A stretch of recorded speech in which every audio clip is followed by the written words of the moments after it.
Assalamualaikum warahmatullahi wabarakatuh. Perkenalkan, nama saya Ahmad Muzaini, Prodi Ekonomi Syariah, Kampus STEPI Global Mulia, Bekasi. Nomor NIM 60202210129.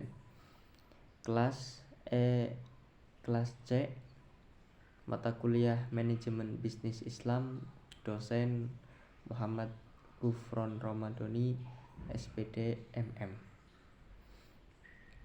Di sini saya akan presentasi mengenai kemitraan bisnis Islam. Ya, langsung saja, yaitu garis besar isi bab. Yang pertama, pengertian kemitraan bisnis, kemudian model kemitraan bisnis, pengembangan kemitraan bisnis, kendala dalam kemitraan bisnis, contoh kemitraan bisnis, dan bagi hasil dalam kemitraan bisnis. Lanjut. Yang pertama yaitu pengertian bisnis. Pengertian kemitraan bisnis. Kemitraan bisnis terdiri dari dua kata, yaitu kemitraan dan bisnis. Dua kata ini akan dijelaskan pengertiannya masing-masing secara terpisah terlebih dahulu. Yang pertama, kemitraan. Kemitraan dapat diartikan sebagai interaksi dan interrelasi minimal antara dua pihak atau lebih, di mana masing-masing pihak merupakan mitra atau partner. Sedangkan pengertian bisnis sendiri menurut para ahli adalah suatu kegiatan individu yang terorganisasi untuk menghasilkan dan menjual barang dan jasa guna mendapatkan keuntungan dalam memenuhi kebutuhan masyarakat. Lanjut. Yang pembahasan kedua yaitu model kemitraan bisnis. Yang pertama yaitu model inti plasma, yang kedua model kontrak beli, yang ketiga model subkontrak, yang keempat model dagang umum, kelima model vendor, dan keenam model keagenan. Selanjutnya yaitu pengembangan kemitraan bisnis.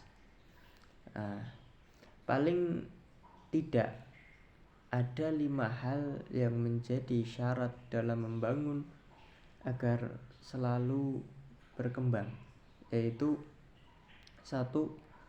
Mitra terdiri dari 2 atau lebih.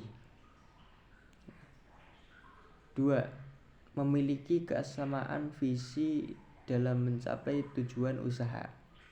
3. Ada kesepakatan dan kesepahaman. 4. Saling percaya dan membutuhkan. Dan yang kelima yaitu komitmen bersama untuk mencapai tujuan yang lebih besar. Sedangkan tujuan membangun kemitraan bisnis antara lain yaitu 1. Mensinergikan program. Yang kedua, meningkatkan kualitas dan kuantitas layanan produk. Yang ketiga, meningkatkan nilai tambah bagi pelaku kemitraan maupun masyarakat. Yang keempat, penguatan kapasitas dan kapabilitas lembaga. Yang kelima, media sosialisasi, promosi dan publikasi. Dan yang terakhir yaitu peningkatan akses, yakni pasar, modal, dan lain-lain. Lanjut. Selanjutnya yaitu kendala dalam kemitraan bisnis.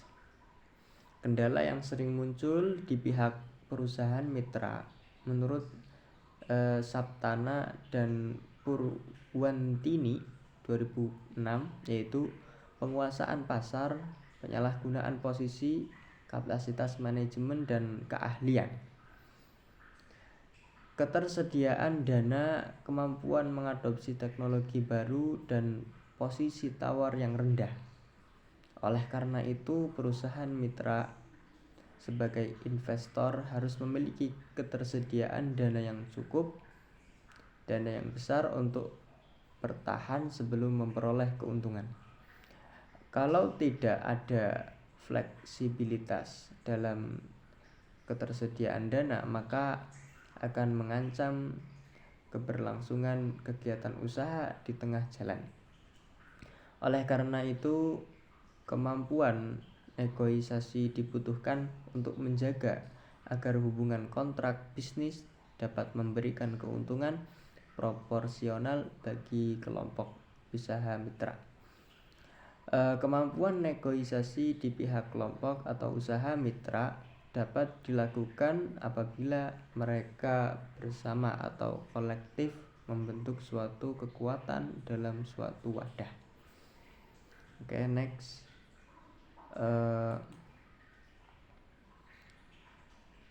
Selanjutnya itu contoh kemitraan bisnis. Salah satu contohnya yaitu salah satu perusahaan yang berkembang dengan cepat, bahkan dinobatkan sebagai salah satu perusahaan yang berhasil merubah peradaban dunia melalui kemitraan, yaitu perusahaan Gojek, yang merupakan sebuah perusahaan teknologi asal Indonesia yang melayani angkutan melalui jasa ojek. Perusahaan ini didirikan pada tahun 2010 di Jakarta oleh Nadiem Makarim. Saat ini Gojek telah tersedia di 50 kota di Indonesia hingga bulan Juni 2016 lalu. Aplikasi Gojek sudah diunduh sebanyak hampir 10 juta kali di Google Play pada sistem operasi Android dan telah tersedia di App Store. Gojek juga mempunyai layanan pembayaran digital yang bernama GoPay. Layanan Gojek kini tersedia di Thailand, Vietnam, dan Singapura. Oke, next. Yang terakhir, pembahasan terakhir yaitu bagi hasil dalam kemitraan bisnis. Ada dua macam. Yang pertama yaitu bagi hasil yang adil.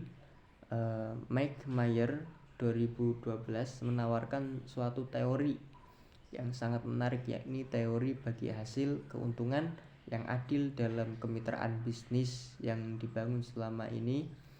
Pembagian keuntungan seringkali didasarkan pada jumlah modal yang disetor oleh masing-masing mitra. Padahal dalam prakteknya aktivitas usaha tidak hanya butuh modal saja, tapi juga butuh waktu dan keahlian serta pengalaman dari pemilik modal. Yang kedua yaitu model bagi hasil keuntungan usaha. Namun demikian, model bagi hasil keuntungan usaha yang dibangun dengan kemitraan dapat dibedakan berdasarkan jenis pemberi modal, yaitu yang pertama model bagi hasil dengan pemodal sebagai mitra kerja aktif. Yang kedua, model bagi hasil dengan pemodal dalam bentuk saham. Dan yang terakhir, yang ketiga, yaitu pemodal dalam bentuk hutang. Itulah presentasi dari saya. Kurang lebihnya mohon maaf. Sekian, terima kasih. Wassalamualaikum warahmatullahi wabarakatuh.